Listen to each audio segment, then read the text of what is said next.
Hey, Len. Hey, what's going on? There, give myself some headroom. Got to be professional. How you doing? Doing all right. How are you? I'm doing all right. Yeah, long day of work, huh? Yeah, all Yeah, day. some of them are. Some of them are. What you have going on today? Oh, we are wrapping up story number one that we're going to be doing for ratings, which starts tonight.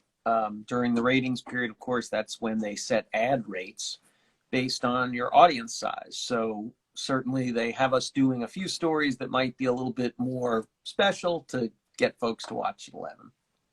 That's good. 11 tonight. Not tonight. No, it's excuse me. Sorry, it's not airing till November 4th. So Okay.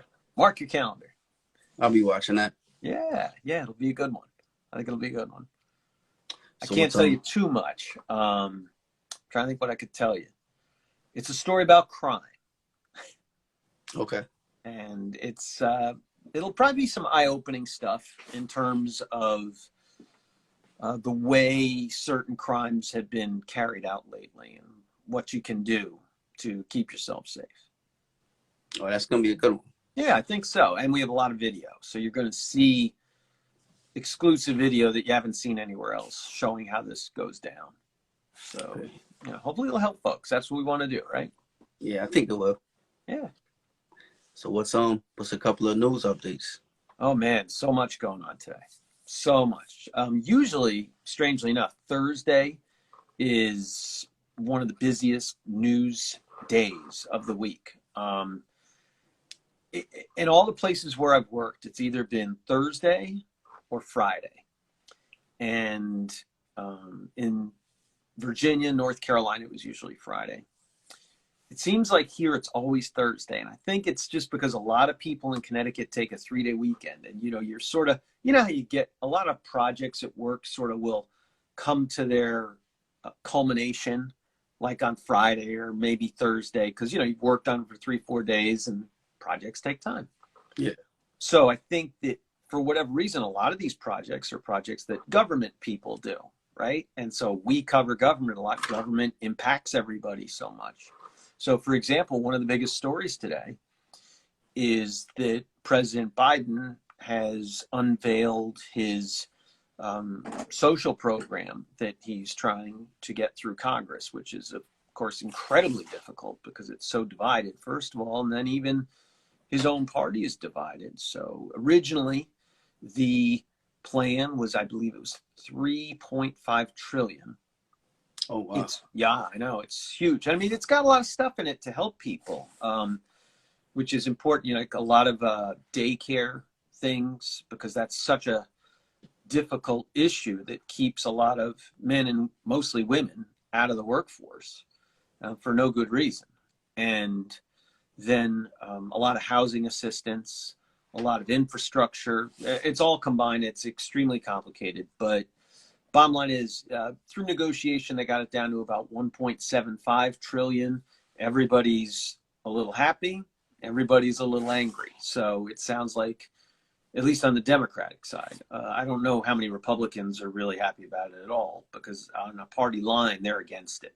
They're voting Yeah. against it at this point. That doesn't mean they're really against it. It's politics, right? But we'll see. They were possibly going to have a vote on this today, and then pretty late today we got word that it's not going to be probably till next week. We'll see. Okay. You got a lot of people you got to keep happy there. Yeah, that's a lot of people. So that's one big story. Huge day on Wall Street and just on, in the business world in general today. I know we're on Instagram. That is a product owned by Facebook, right? So Facebook owns Instagram, it owns Facebook, it owns WhatsApp, and a whole bunch of other things I can't remember.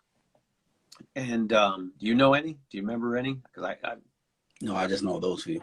yeah, but they do own a lot. And, you know, they are changing their parent company name. So, there's Facebook, and Facebook owns Facebook, Instagram, WhatsApp, and gazillions of other things.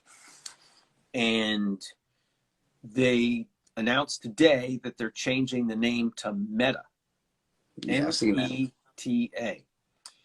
And I didn't see the announcement. I saw the headline, but I was listening to some analysis by CNBC before the announcement, and they didn't know it was Meta, but what they were saying was that this is all about the metaverse, that I'm not going to pretend like I know a lot about, but it's sort of like a way that you in the future will engage in different things through like a virtual reality, like when you're wearing those things. Yeah. I've never done, but everybody says it's great. So I don't know, like it's like you're going to go do your banking virtually, or you'll go out to a restaurant virtually, or I don't know. It's just wild. And so Facebook wants to be a leader in this. So I think to rebrand itself, and to make its other products distinct, because let's face it, there's been a lot of bad stuff about Facebook lately. And so I think it's trying to, or Jeff Zuckerberg, the CEO and chairman, is trying to sort of take that conversation and give it a hard right-hand turn. So that was one huge story in the business world today. Another one was Ford. You drive a Ford? I have in the past. I'm not right now, but No, I never had a Ford. Are you like one of those people? I'm not a Ford guy. Yeah. Okay. Yeah, there's a lot of those. And so some people don't like GM, some people don't like Ford. You know, it seems like there's people definitely in different camps there. Yeah. I drive whatever's cheap, so don't want to have those car payments.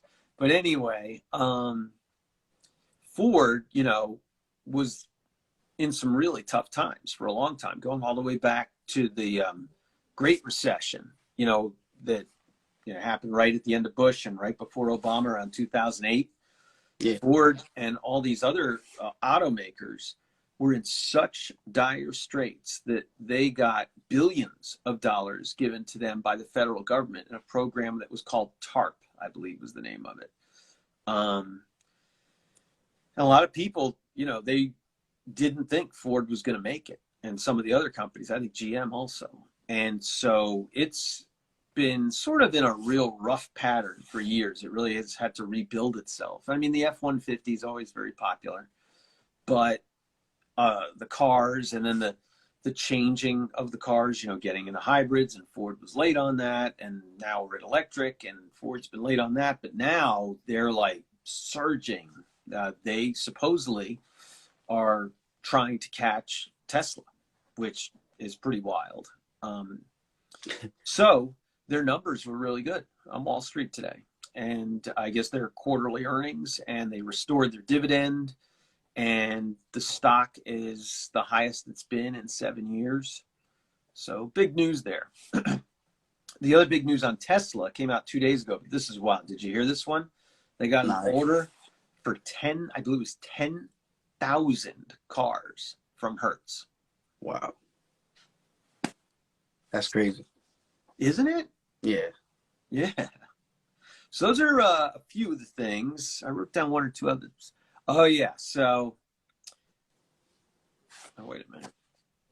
Oh, yeah. So headline late today. The former governor from New York State got charged with some kind of sexual misconduct. Like, so he's going to have to go to court now, possibly, probably. But it's a whole crazy thing.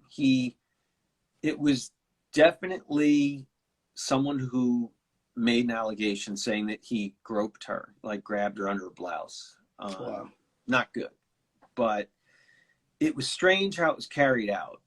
Apparently, I'm trying to remember who this was. The sheriff for Albany County ordered his arrest, even though the Albany County District Attorney had no idea that he was doing that. And I guess that's not protocol up there. I don't know how their system works, but it would be like, we don't really have sheriffs here. They got rid of them like 30 years ago in a big scandal. But it would be, you know, sheriffs generally, if they don't have arresting powers, they have serving powers. But like in the more rural counties, like where I lived in Carolina and Virginia, they were it, you know. So I don't know what the deal is up there, but he clearly had charging powers, if nothing else. So he went and did this unbeknownst to the district attorney. And it would be like in Connecticut, if there was some kind of person that could, you know, hand out summonses and stuff, Yeah. did that and didn't tell the state's attorney. That's what we have here, you know, the prosecutor. Yeah. But I don't know. But then the attorney general for the whole state, she said basically she didn't have a problem with it. Like, you know, not in those so many words, but so crazy, just crazy stuff there. And then the crazy story that my wife told me today, PETA, you've heard of that, People for the Ethical Treatment of Animals. Yeah. You know, I think you could argue that a lot of things they do are good, and a lot of things they do, you know, maybe not so much. They try to be provocative and upset people sometimes, and sometimes for good reason. Sometimes maybe they don't do it in a way a lot of people would agree with, even though they agree with their message. So today they put out something, I think it was on Twitter, saying that baseball needs to get rid of the word bullpen. Oh, wow. Because it's insensitive to cows. Wow. Because that's where cows are kept before they're slaughtered. Oh, wow. That's crazy. So that's sort of a little smorgasbord there for you. What's going on today? But yeah, and I mean, man, I'm not even hitting the tip of the iceberg. There's a lot of stuff going on today, but that's some of it. And, you know, the Packers are tied with the Cardinals, 7-7. I can tell you that. Aaron Rodgers and Kyler Murray going at it, the two big quarterbacks. So, you know, if you kick back and have a cold one after work, that'll be something you can watch later. Yeah. I see you got a Yankees hat, though. So what's the deal? How are you? I used to be a Yankees fan, but I always liked the hat. But I'm a Boston fan. Okay. Yeah. All right. Now, how did you make that? I mean, so you were a Yankees fan? Yeah. And you became a Boston fan? Yeah. Wow. Well, I mean, Fenway is a great place to watch a game. I love watching the games there. I don't like Yankee Stadium. You don't like it? No, I don't. It's very cold. I don't mean physically cold. I mean, it's just, you just feel like you're in the Roman Colosseum or something.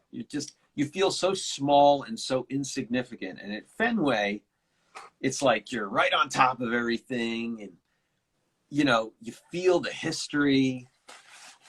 And it's so small and intimate because it's only like, what, 37,000, I think, is their capacity, or 33. I don't know. And the Monster.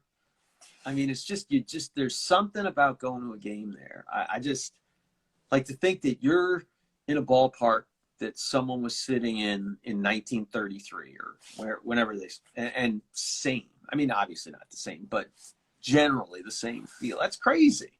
Yeah. You know, they got the scoreboard with the wooden slats and everything. I actually, one of our daughter's best friends, we saw him on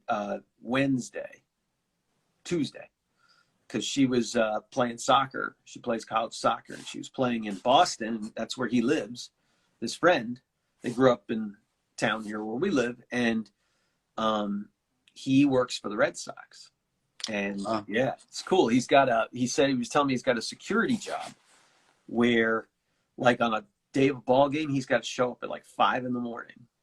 and he's not done till the game's over. And he's like security basically, but they give him a 2-hour break.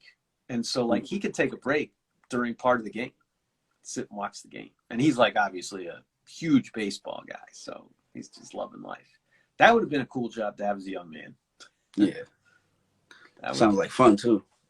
Heck yeah. I got to go in the Red Sox broadcast booth once. It was cool. And it was long time ago. I'm friends with a guy named Sean Hennessy, who we were reporters together in Virginia. in Roanoke, Virginia, back in the 90s. And we stayed in touch, and he ended up coming back to Boston. That's where he's from.